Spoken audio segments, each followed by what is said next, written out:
Recently, I travelled over 5 hours to give a speech.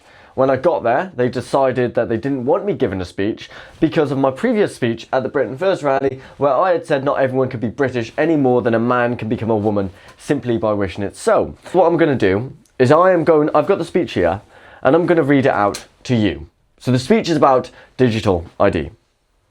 First, they came for our speech to stop the spread of medical misinformation. It's only temporary, we were told.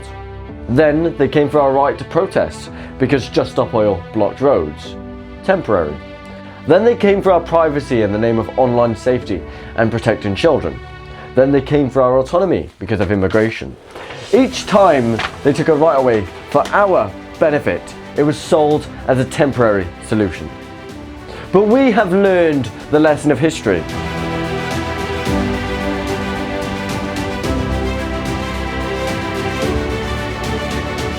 Temporary has a way of becoming permanent when good people stay silent, when good people do nothing.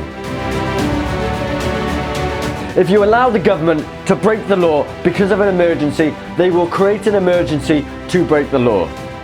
And it was the same people who told us 2 weeks to flatten the curve, who insisted the jab was safe and effective while silencing doctors and closing gyms, who opened the borders while arresting those like me for protesting against it.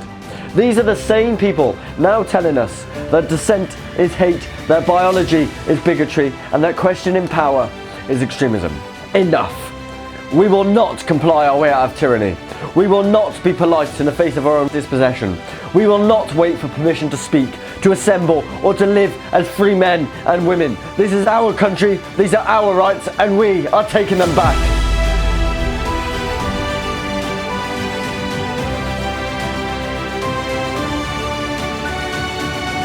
Only a few years ago, I stood in Cardiff campaigning against the use of facial recognition by South Wales Police. I warned then we didn't want to become China. Today, people in freer countries warn that they don't want to become Britain. For our government's relentless attempts to criminalise free speech, strip privacy from law-abiding citizens, and tax virtually everything, somehow even the air we breathe, Western Europe now points to us as a cautionary tale.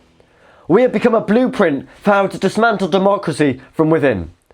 A country that was once known across the world as Great Britain is now known as a country that locks people up for social media posts. A country that is quietly building towards a social credit system. They're already selling us digital ID as a necessity to stop illegal migration, fight crime and streamline services. Do not believe them. These are false promises designed to manufacture our consent, manufacture our complicity. We already have IDs dedicated to proving an individual's right to work. It is called a national insurance number. We do not need and we do not consent to digital ID. This is not democracy. This is not freedom. This is not for our benefit. This is tyranny. And this is not up for discussion. We will not accept digital ID. In 2023, the government rushed through the Public Order Act, telling us it was essential to stop the disruption caused by Just Stop Oil and Extinction Rebellion. Years later, those groups have all but vanished from the public sphere. The only evidence of their existence is a permanent barrage of restrictions designed to crush our right to protest and speak openly. They use the spectacle of radicals in orange jumpsuits as the perfect excuse to shackle the rest of us. And once the so-called emergency was over, the powers stayed. This is how tyranny works. They create the problem, cause people to react, then they provide the solution. Problem, reaction, solution. Digital ID is not the end game, it is the gateway. Once every citizen has an account and it becomes monopolised, they will link it to your bank account, your travel and your speech, and then they will slowly eradicate cash.